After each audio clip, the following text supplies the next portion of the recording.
నేటి నుంచి ప్రారంభమయ్యే పార్లమెంట్ శీతాకాల సమావేశాల్లో ప్రత్యేక హోదా కోసం విభజన చట్టంలోని వివిధ అంశాల అమలు కోసం ఆంధ్రప్రదేశ్కు చెందిన పార్లమెంట్ సభ్యులు పోరాడాలని రాజ్యసభ మాజీ సభ్యులు కాంగ్రెస్ పార్టీ రాష్ట్ర ముఖ్య అధికార ప్రతినిధి డాక్టర్ నరెడ్డి తులసిరెడ్డి సూచించారు. సోమవారం వేంపల్లిలో మీడియాతో మాట్లాడారు. ఈ రోజు నుంచి పార్లమెంటు శీతాకాల సమావేశాలు ప్రారంభమవుతున్నాయి. కనీసం ఈ సమావేశాల్లోనైనా సరే ఆంధ్రప్రదేశ్కు సంబంధించిన పార్లమెంటు సభ్యులు రాష్ట్రానికి సంబంధించి అపరిష్కృతంగా ఉన్న అనేక సమస్యలను మీద ప్రస్తావించి వాటిలో కనీసం కొన్నింటినైనా పరిష్కరించే విధంగా కృషి చేయాలని కాంగ్రెస్ పార్టీ సూచిస్తూ ఉంది. ఇందులో ప్రధానమైనవి 3. రాష్ట్ర విభజన సందర్భంగా ఆనాటి మన్మోహన్ సింగ్ ప్రభుత్వం నవి ఆంధ్రప్రదేశ్కు 3 వరాలు ఇచ్చింది. 1 ప్రత్యేక హోదా. రాష్ట్రానికి ప్రత్యేక హోదా అనేది సంజీవని లాంటిది.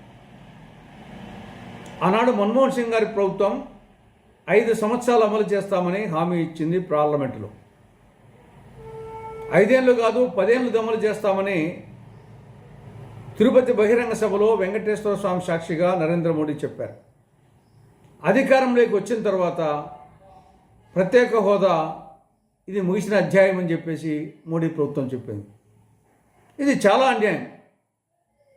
ప్రత్యేక హోదా వచ్చి ఉంటే పెట్టుబడిదారులు కేంద్ర ప్రభుత్వం ఇచ్చే రాయితీల కోసం, పన్ను రాయితీల కోసం పెట్టుబడులు ఇబ్బడి ముబ్బడిగా పెట్టేవారు.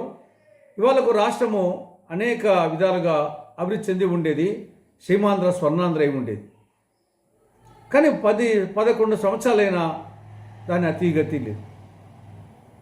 దీని మీద పోరాడాల్సిన అవసరం ఉంది. 2వది, విభజన చట్టంలో సెక్షన్ 46 సబ్సెక్షన్ 3 కింద చాలా స్పష్టంగా పేర్కొనడం జరిగింది. రాయలసీమకు, ఉత్తరాంధ్రకు బుందేల్ఖండ్ తరహా ప్రత్యేక అభివృద్ధి ప్యాకేజీ నిధులు కేంద్రం ఇవ్వాలి. ఆ నిధులతో ఈ వెనుకబడ్డ ప్రాంతాలు అభివృద్ధి చెందుతాయి అనేది దాని ఉద్దేశం.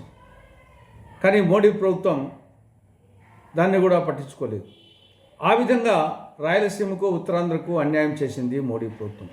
దీని గురించి ప్రస్తావించాల్సిన అవసరం ఉంది పార్లమెంటులో. ఇక 3వ అంశం, విభజన చట్టంలో 108 సెక్షన్లు, 14 షెడ్యూళ్ల కింద దాదాపు 5 లక్షల కోట్ల రూపాయలు విలువ చేసే ప్రయోజనాలు కేంద్రం రాష్ట్రానికి అందించాలి. అందులో 1, కడప జిల్లాలో స్టీల్ అథారిటీ ఆఫ్ ఇండియా ఆధ్వర్యంలో సమీకృత ఉక్కు కర్మాగారాన్ని నిర్మించాలి. ఇంతవరకు నిర్మించలేదు. దుగరాజపట్నం దగ్గర మేజర్ ఓడరేవు నిర్మించాలి. దాన్ని నిర్మించలేదు. విశాఖ, విజయవాడ మెట్రో రైలు ఏర్పాటు చేయాలి. వాటిని ఏర్పాటు చేయలేదు. బహుళార్థ సాధక ప్రాజెక్టున పోలవరాన్ని త్వరితగతిన పూర్తి చేయాలి. ఇంకా నత్తనడక సాగుతూనే ఉంది. విభజన చట్టంలో సెక్షన్ 94 సబ్సెక్షన్ 3 ప్రకారంగా రాజధానికి కేంద్ర ప్రభుత్వము గ్రాంట్ రూపంలో ఆర్థిక సహాయం చేయాలి. అది చేయకుండా అప్పు తెచ్చుకోమంటుంది. ఇప్పటికే రాష్ట్రం అప్పుల కుప్ప అయిపోయింది. ఇది అప్పుల ఊబిలోకి జారిపోతుంది.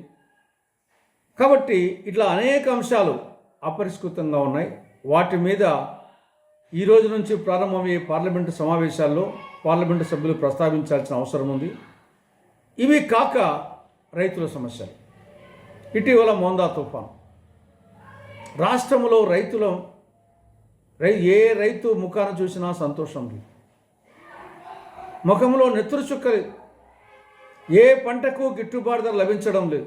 అడిగేవారు లేరు, కొనేవాళ్ళు లేరు. ఏమి చేయాలనో అర్థం కాక, పండించినాక ఏమి చేయాలో అర్థం కాక రైతులు లబోదిబ్బోమంటున్నారు.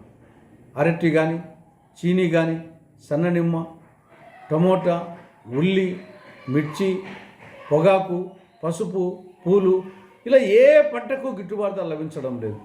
దాని గురించి కూడా ప్రస్తావించాలి. ఇటీవల మోందా తుఫాను వల్ల రాష్ట్రంలో రైతాంగానికి, మిగతా ప్రజానీకానికి కొన్ని వేల కోట్ల రూపాయల నష్టం జరిగింది. ఇంతవరకు కేంద్ర ప్రభుత్వం నుండి పైసా ఆర్థిక సహాయం లేదు. దీని గురించి కూడా ప్రస్తావించాలి.